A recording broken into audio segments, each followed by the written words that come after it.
It's recording. Cool. How are you, Stuart? Yeah, really well, really well. Been busy, right? Very busy. Yeah. Just gonna say, coming off the back of putting together a virtual music conference, plus all the other bits and bobs that are going on at the label. So yeah, Yeah. definitely busy at the moment. And to give the audience a bit of insight, like what label are we talking about? Yep, that's Toolroom. Toolroom is the main record label that I run and I'm in charge of. So yeah, looking after Toolroom, but then there's obviously the sub labels that we look after as well. Hmm. Tool Tracks, 03, which is another label that we do. Plus all the other labels that fall under the umbrella of our Amplified brand, where we look after labels like Kaluki, Abode, we look after Hannah Want's label, Etiquette, we look after Nothing Else Matters, which is Danny Howard's label. We look after Saved, which is Nick Fanciulli's label. So yeah, there's a lot going on the label side of things, at the I can moment. imagine. Yeah, a lot of people got a lot of time on their hands. We're looking to try and find, always trying to find new music and the best music, and a lot of producers have been quite productive over this time. So, I can imagine. They're all home, so yeah. they're all What else home. to They're do? all home or in the studio, and yeah, they're all making music and what have you. So, yeah, it's been quite a productive time over the last few months. Is that something you've mainly noticed from the whole quarantine period, that artists became much more productive? Yeah, I think obviously at a time like this, you need something to focus on. And when there isn't the live side of it, there isn't the DJing, there isn't the live performance side. Yeah, that the creation side and the production side has really come Yeah. to the front. And yeah, we've tasked different things to our artists. We're just about to release a T2 album, which is different artists who are on the label, who have been on the label, put names in a hat. 32, I believe, 32 names in a hat, and each person had to work with the other person, and it brought up some quite interesting collaborations, which you'll see with the release of the album. So yeah, people up for working together, up for doing collaborations, and yeah, it's definitely been a very productive time. So your release schedule is stacked up until December. Yeah, funny enough, I was talking to Matt, who's one of who's the label manager or head of the label for Toolroom and A&R, and he's got a tentative release schedule to the end of the year. So yeah. which is great. We're in a good position there. It means we can spend a lot of time on marketing the records, which is hard at the moment. Obviously, again, without the live side of things, it's very hard to show a record going off when it's not necessarily going off. So, nothing going off. Yeah. How do you deal with that as a label? Because still you have to do some sort of marketing, right? So you obviously still keep releasing during these times. Yeah. How do you deal with that? We've looked at the release schedule. The guys have looked at the release schedule, and I think they realise the lack of live will have an impact. A lot of the virtual streaming that's been going on, the home stuff has kind of helped. It's kind of replaced. People have got the decks out. That they've been at home and they've wanted to go on, Facebook or Twitter or Twitch, and whatever, and stream their sets. So there are people still wanting the music out there. Focus quite a lot, I suppose, we are starting to focus on album projects, which are coming up, which are more geared towards places like Spotify. So it's not only dance floor music, but it's also an album. It's a body of work. It's something you can listen to and enjoy on platforms like Spotify. So yeah, we're building products that are maybe more stream friendly as well as doing the straight up dance floor stuff. It's all really a balancing act, waiting for that kind of live to come back. Still keeping, I suppose, the hunger and the taste and the desire for it to come back by still people hearing new music. Can imagine, because you probably canceled a lot of events as well. Yeah, just as it kicked off, we were just about to do a sold out Miami party, which obviously didn't go ahead in March. and everything since there, it's been cancelled or put on hold until it's safe for us all to go back and be in those type of environments. So frustrating, but it's needed. It's I think it's something that it's affected everyone globally. So everyone's kind of in the same. Everyone's trying to deal with it the best they can. But I think they're starting to become a little bit light at the end of the tunnel. And hopefully by keeping in people's mind and the forefront, people will want to come back and definitely come to our events. Okay. I have some questions. Sure. And I've asked a question in my community group filled with producers from all over the world, and just like, hey, if there's anything you'd like to ask to a big label boss, what would it be? Right. So I'm gonna bring those questions to you. Fire away. No, fire away. I'm ready for it. Yeah. So you are the big label boss in this matter. Right. If an artist sends you an instrumental track that you like, would you find them someone to sing on it? Yeah, of course. It's I think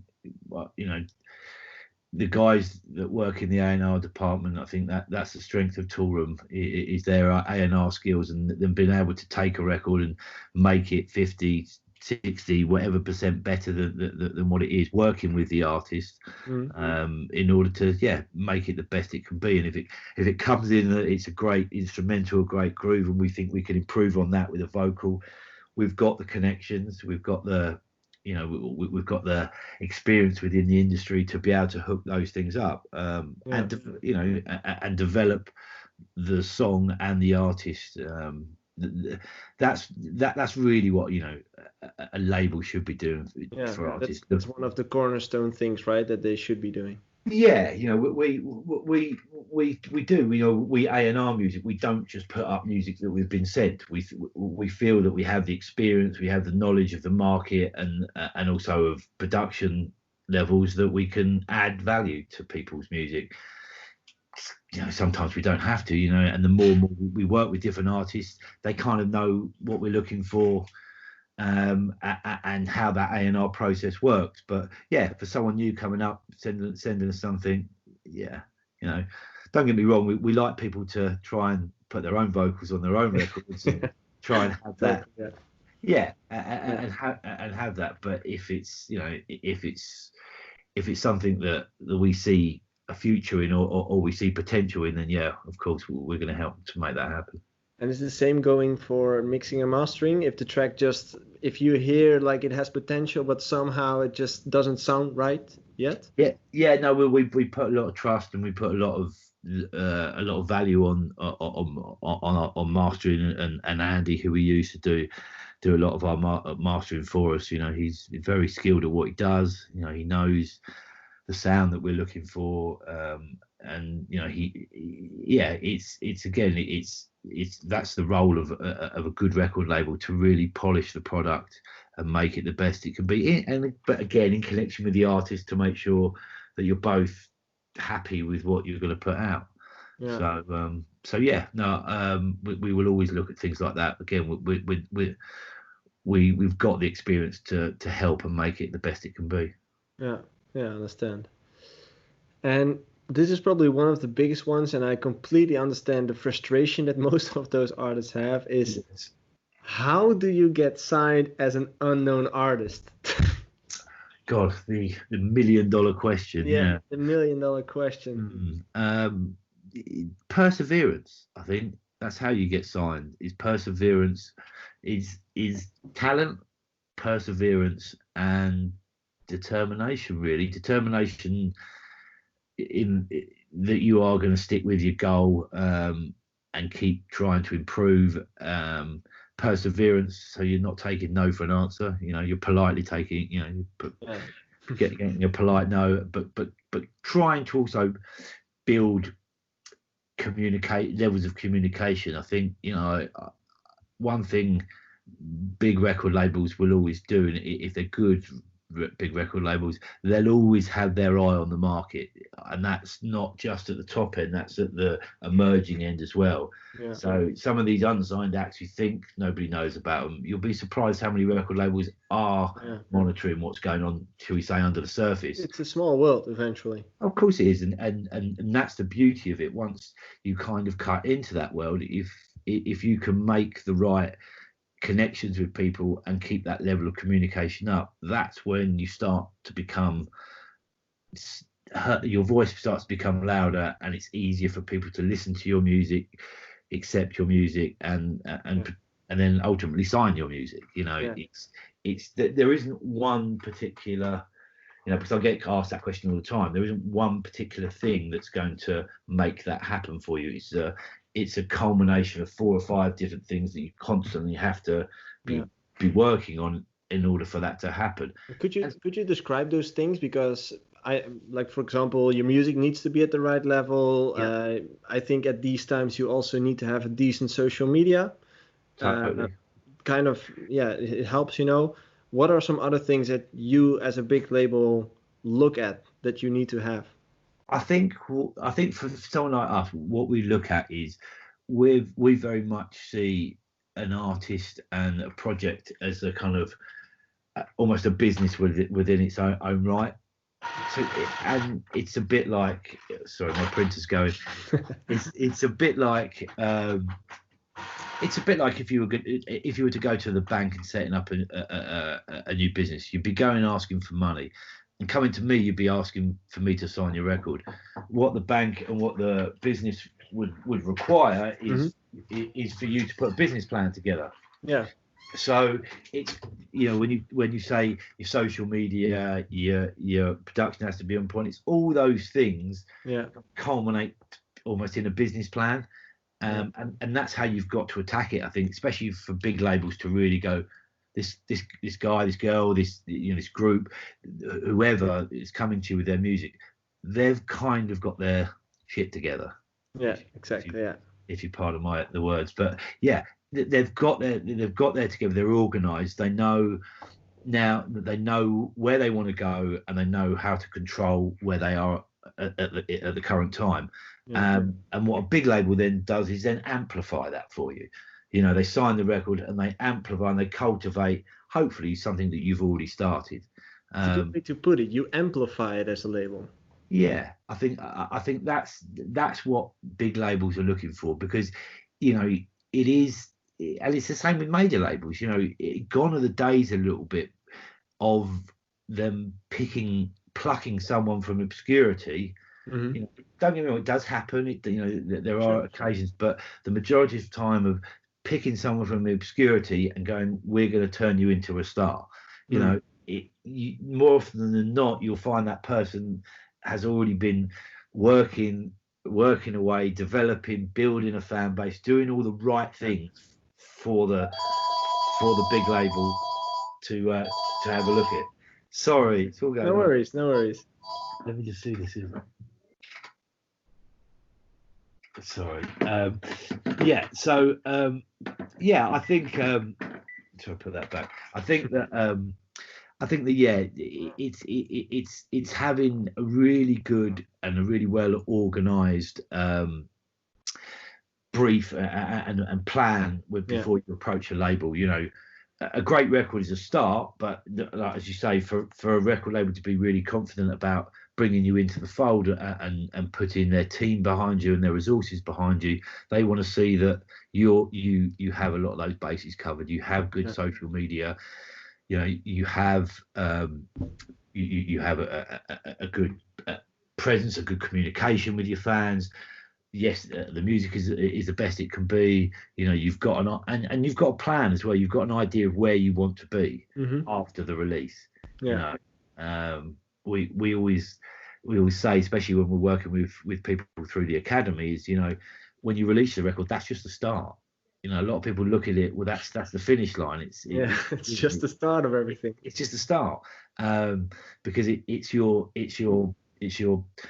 shop window to put yourself into the industry. So be prepared is the main thing. Yeah, I think that's the one of the biggest changes that happened over the course of the years is that a record label used to pick random people from the street and say like, "Hey, we are going to make you big."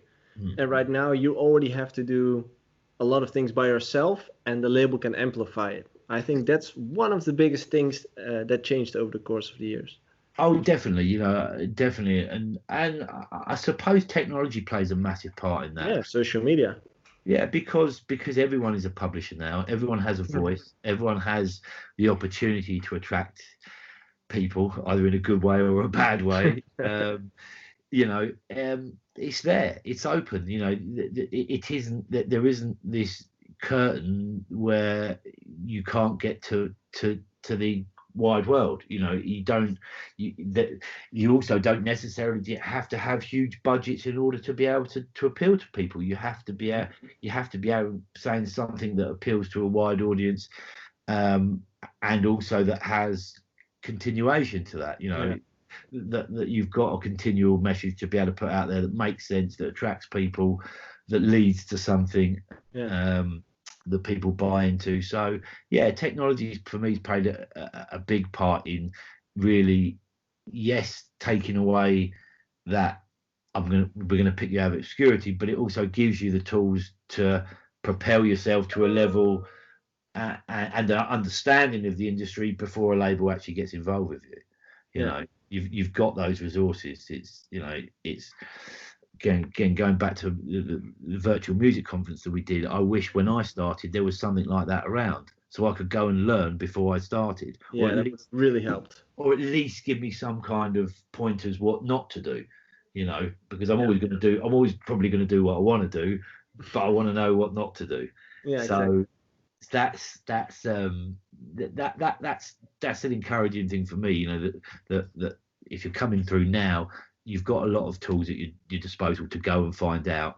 So you need to make sure you do that, because just because I think the people that are involved in the industry now are very, very educated on the industry. I don't think that was the case maybe 20 years ago. You didn't need to understand all the aspects of what goes into the music industry. Now I think you do. Yeah, exactly. And I think I think it's a lot healthier for that. Yeah. And do you think it's a smart strategy for a starting artist because getting signed to a big label is just really hard if you don't have anything to add, right? If you haven't built anything yet. Yeah. Do you think it's a smart strategy for an artist like that to start releasing music by himself, to get the ball rolling, to start getting some support from other DJs, to maybe even release on a bit smaller labels, but just to get that ball rolling and play himself into the picture? Totally.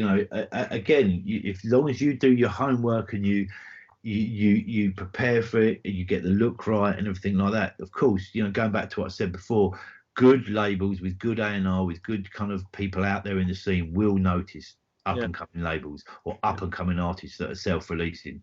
We monitor the buzz of the industry. That's a big part of what my staff do, is that they're into the music, so they know what's going on in within the music they like. So there's been some real big examples with it. I was on a panel at VMC with Ramin, who runs Solid Grooves, and they've come from quite a small place to a very big place in a very short space of time, all off their own kind of back, all off their own parties, all off putting out their own music that they're into, and they've built a really big fan base off the back of it. Probably because starting out, some of their artists weren't getting signed maybe to the labels that they wanted to get signed for, so they created their own home. They created their own thing. Again, got different artists on board, and it's grown very quickly to quite a big thing. So there are examples of, yes, you don't necessarily have to go to a big label. You can create it yourself. It takes a hell of a lot of hard work. It's just much harder. It's much harder. It takes a lot of dedication. It takes people as well. There's, again, I'm sure Ramin and the guys at Solid Group will agree. The reason for their success is their hard work and the people that are involved in creating the label and the events. So you need that network of people. You need that kind of hunger and drive and dedication and commitment to it. So yeah, it's definitely an idea to release yourself. I think, yes, if it's not working for you, I think there's only so many times you can bang your head against the wall. Sometimes you need to just maybe take stock, sit back, and do your thing, and let that emanate, as opposed to you trying to push it. So yeah, I think that's definitely something you should look at. Maybe after however many knockbacks you might get, have that, or even have that on the sideline as well, because again, if you can have something that's there that a label can go and look at and go, wow, look how, yes, it might be small, but look how cool his label looks, look how together it is, look at the consistency of the releases, look at the artwork, look at the social, he knows what he's doing. Okay, he's ready to kind of join maybe a bigger organization and bring those talents to us. Again, that adds up to, does he have his shit together? Yes or no? Yeah, of course he does. And that's more and more. That's what the more and more that we're in this industry, we can see that. We can see that because we spend a lot of time making sure ours is together, so we know when other people's is.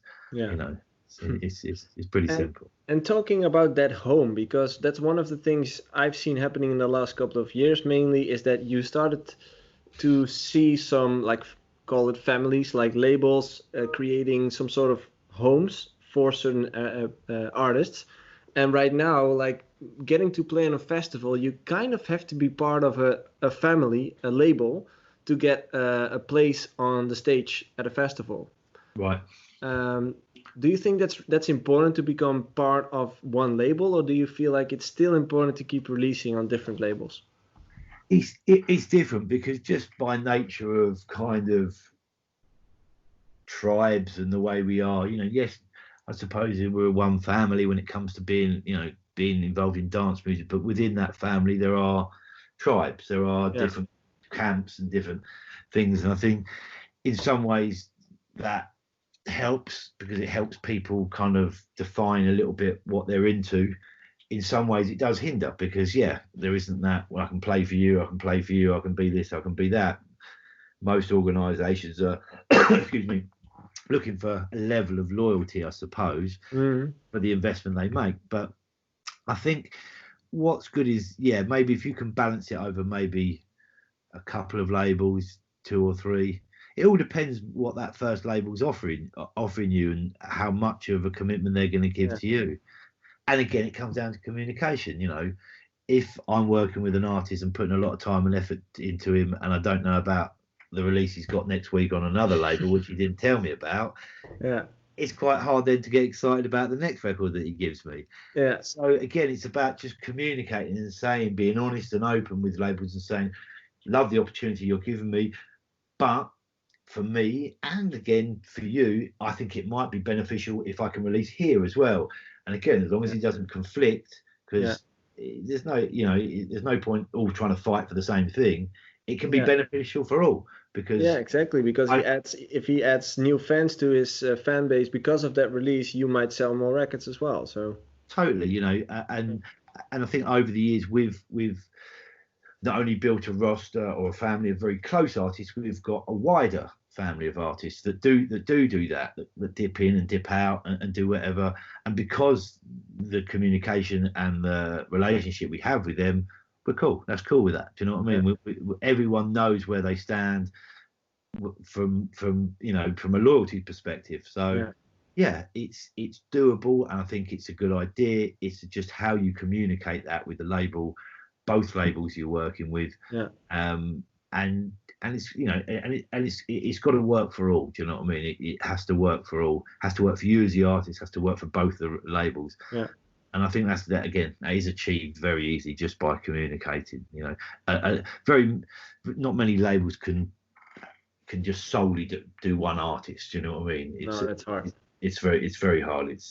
And again, it's good to introduce to other fan bases. And one of the things you pointed out as well is that as a label, you invest into an artist. I think that's something a lot of artists don't see, maybe don't understand, that you as a company, as a label, invest time and sometimes money to make that artist bigger.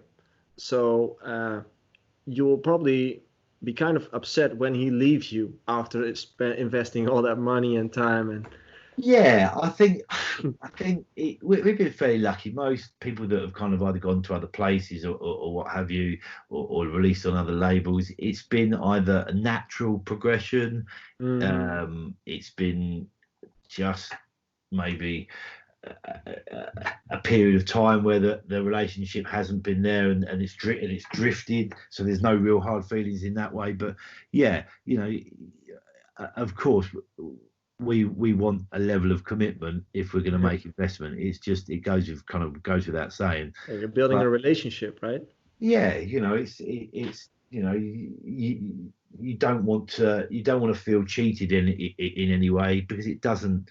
And it reverberates, if artists do that, that and I know, I know plenty of artists who have done that and kind of almost labeled hopped a bit and used one label against another. All you end up doing is just going down in the estimations of people that count in the music industry, because people just see you for not necessarily appreciating what labels do. So when it comes to a label then maybe giving the extra 5-6%, or you wanting to come back to that label, you're not going to be as receptive. So it's like anything in life. You just have to be careful what you what legacy you leave, I suppose. Yeah. The way and I think it's always best to, in this industry, leave doors open, because so many things come round and round in this industry. It's not worth shutting a door on anything, really. It's worth. Again, it's a small world. Yeah, it is. It's the beauty of it. It can sometimes be the frustration of what we work in, but it's also very much the beauty of what we work in. Yeah. Okay, so one more question, because I'm going to respect your time. It's a pretty hard question, I might say, but I think it's an honest question to ask. Yeah. Do you think you will still exist in 10 years? Personally, or the record label? Personally. No, the record label. Don't let the big grey beard worry you. I'm 45. Don't let that scare you. You got enough years. I think I've got 10 years in me. Yeah. No, the record label, yeah, I do. Of course I do. I think, I think there's loads of more things that we want to do and want to achieve, that are on the cards, that we're planning to do. As to what shape a record label is in 10 years' time, I couldn't tell you. And to be honest with you, I think that's the excitement of why I want to do it for another 10 years, because I don't know. If I did know, I probably wouldn't want to do it. I'd probably want to do something boring. It would do. It would make things feel a bit predictable, and that in some ways is why you get into the music industry, because you like the unpredictability of it. You like to be able to adapt to situations. I think that's why, again, when I discussed this, funny enough, it's the last closing panel we did at the Virtual Music Conference. What is next for record labels, like 2021 and going forward? Myself, Defected, Hospital on there, Solid Grooves, and I think we all said it's keeping doing what we're doing, but also adapting to how the world changes and how people change. We don't know what that's going to be, but all we did kind of agree on is that we're ready to adapt, and I think that's the key to it. If you can be ready and be adaptable and be flexible, then you'll ride out things like this, what we're going through or have been going through, and all the other challenges that will come potentially in the next 10 years. True. So yeah, I think we'll be there. I think record labels will have a different shape or a different form. I think it will be more. It's obviously still always be about the music, but I think it will be more of a lifestyle thing that you buy into with a record label, maybe. Yeah. How that is and how that evolves. I'm looking forward to the journey of doing it. Great answer. You nailed it. Stop and do nothing and play golf and, I don't know, sit in the garden, maybe. It's not too bad at all. That would be nice. That would be nice. Okay, Stuart, thanks again for taking the time, and I'm going to leave you to your meetings. Thanks for everything, man, and good luck in the upcoming period. No, thanks you. Always a pleasure to talk to you, mate. And yeah, anything anyone needs or whatever from us, just shout. Thanks. No problem. Have a great day. You too. Take care.